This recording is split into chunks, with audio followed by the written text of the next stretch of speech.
Magandang hapon po. Nabulabog ng rambol ang isang burol sa Malabon at 2 lalaki roon ang kinuyog. Isa ang patay matapos mabugbog at masaksak. Arestado ang mga suspect ng isa. Nagkubli pa sa tangke ng tubig. Nakatutok si EJ Gomez. Pasado alas 2 ng madaling araw noong Biyernes, kita sa kuhang ito ang pagpasok ng ilang kalalakihan sa isang lamay sa Jacobe Compound sa Barangay Maysilo, Malabon. Maya-maya, may nambato at mabilis na nagkagulo. Isang lalaki ang hinabol at hinila ang isa pa. May lalaking kumuha ng pamalo. Ang iba, nagsuntukan hanggang sa palabas ng maliit na eskinita.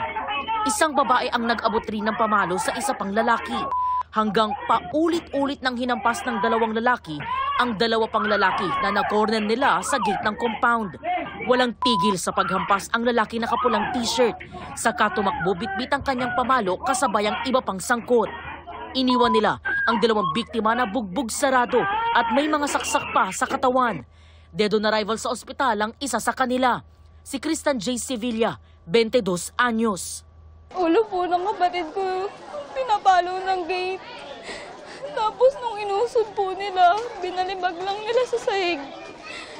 Tapos tinuloy-tuloy po nila yung pamukpok ng tubo na bakal habang may sumasaksak po sa kapatid ko. Giit ng kaanak niya na damay lang si Kristan na tinawag lang daw ng mga sospek at kanya mga kaibigan na nakatambay sa lugar. Nagpapagaling pa sa ospital ang isa pang biktima. Ayon sa pulisya, away ng 2 grupo ang pinagmulan ng rambol. Pero lumalabas na pangalawang gulo pala ang nakuna ng CCTV. Yung unang away, isa lang muna yung na-involve na kamag-anak na itong mga suspect natin. Ang away hindi nakuna ng CCTV kasi nasa labas. Nagkaayos daw sila sa barangay at hindi na nagpa-blatter. Pero Pumunta pa rin yung mga biktima natin na nakaaway na nga nila yung una. Siyempre, na-trigger yung isa na naargabyado kasi putok ang tenga nung nakaaway ng biktima natin. Kaya doon, siguro nag-umpisa, nakarinig ng mga masasakit na salita, nagrambulan na sila ngayon. ayon sa pulisya, nagtaguraw sa kani-kanilang bahay ang mga sospek.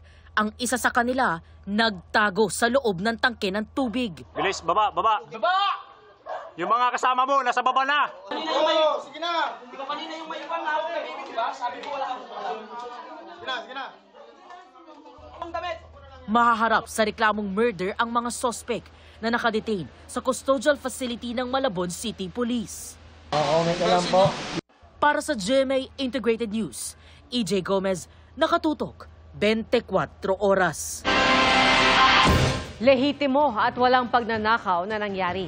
Ito po ang gitnang kampo ng 8 pulis mula sa Eastern Police District na sinibak dahil sa pagnanakaw umano sa questionableng operasyon sa Las Piñas. Nakatutok si Nico Wahe. Dumating sa Las Piñas Prosecutor's Office para sa inquest ang 8 pulis ng Eastern Police District Special Operations Unit na sangkot umano sa robbery. Hindi sila nagpaunlak ng panayam. Ayon sa kanilang abogado na hindi humarap sa kamera, inosente ang mga pulis at lehitimo ang operasyon na alam daw ng kanilang mga opisyal. Isang Chinese businessman ang inoperate nila noong April 2 dahil sa kasong illegal possession of firearms. Pero kinuha umano ng mga pulis ang 27 million pesos cash. Nawala rin umano ang ilang foreign currencies, gold bar at mga mamahaling alahas at relo ng dayuhan. Nakausap namin ng Chinese businessman sa tulong ng kanyang kaibigan nagsilbing translator, pero hindi siya humarap sa kamera. Aniya, nasa 85 million pesos ang nakuha sa kanya. Hindi rin daw siya ang nasa warrant of arrest. Bagaman pareho raw ng spelling ang kanilang pangalan ng taong may warrant, ang first name daw nito ay kanyang apelido. Habang ang apelido ng nasa warrant, siya namang first name niya. Nagkamali raw ng inaresto ang mga pulis na ayon sa kanya ay hindi raw mula sa DSOU ang pakilala, kundi Parañaque Police. Hindi rin daw niya sinuhulan ng mga pulis. Sila raw ang nanghingi ng pera kapalit ng kanyang kalayaan. Ipinakita niya rin ang mga litrato at videong ito na katunayan daw na tinangay ng mga pulis sa mga CCTV sa kanyang bahay. Sabi ng Las Piñas Police, nakipag-coordinate ang operating unit sa kanila, pero hindi raw tama ang naging proseso. Natanggap namin 12 noon din na operation. What happened, the implementation or yung service of warrant is 2 p.m. So, kumbaga, parang sinadya na 2 oras lang para hindi siguro, hindi ample time for us na talagang thoroughly ma-assess namin yung warrant, kumbaga may intention sila na hindi talaga namin ma-evaluate na mabuti yung coordination na yun.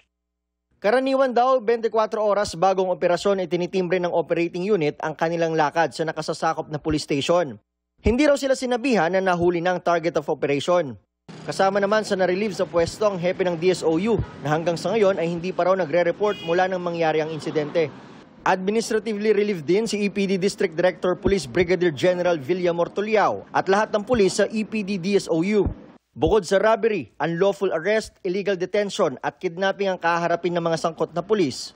Para sa GMA Integrated News, Nico Wahe, nakatutok, 24 oras. Pumalag ang National Security Council sa parata ng China na espiya ang 3 Pilipinong ikinulong nila roon. Tila gumagantian nila ang China at naniniwala silang edited o kaya'y scripted ang video ng Chinese government na umano'y pag-amin ng 3. Nakatutok si Jonathan Andal.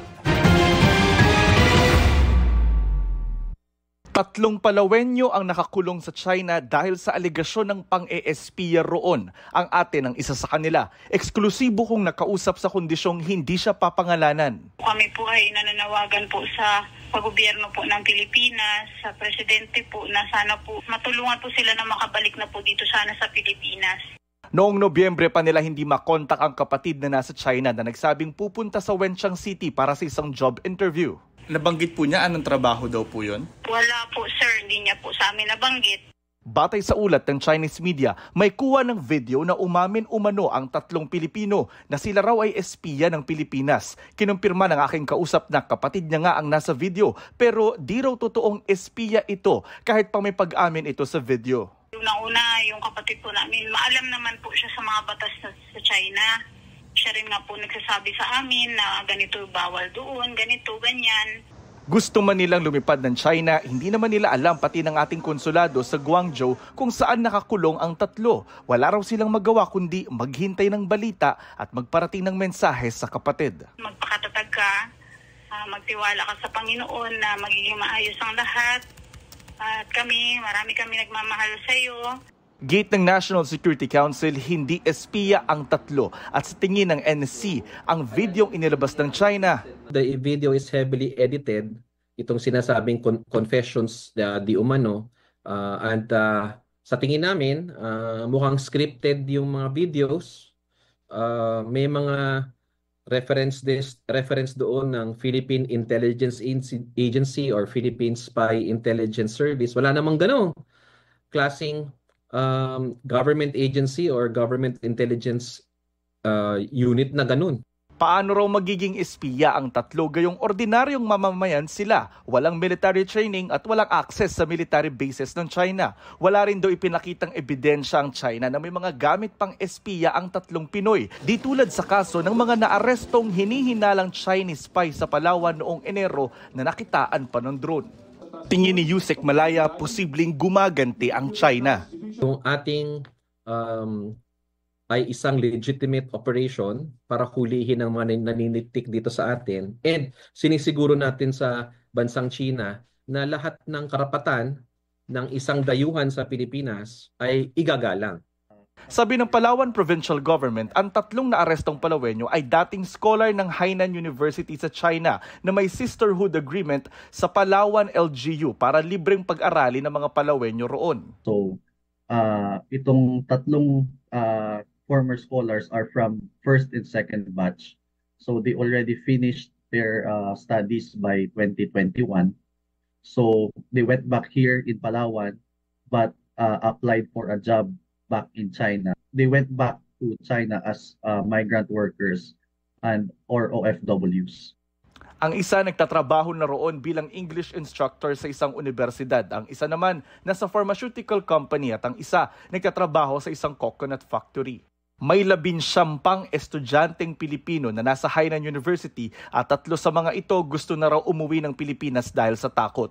There's no more intention of renewing the memorandum of agreement with Hainan University to send scholars in China. Para sa GMA Integrated News, Jonathan Andal, nakatutok, 24 oras.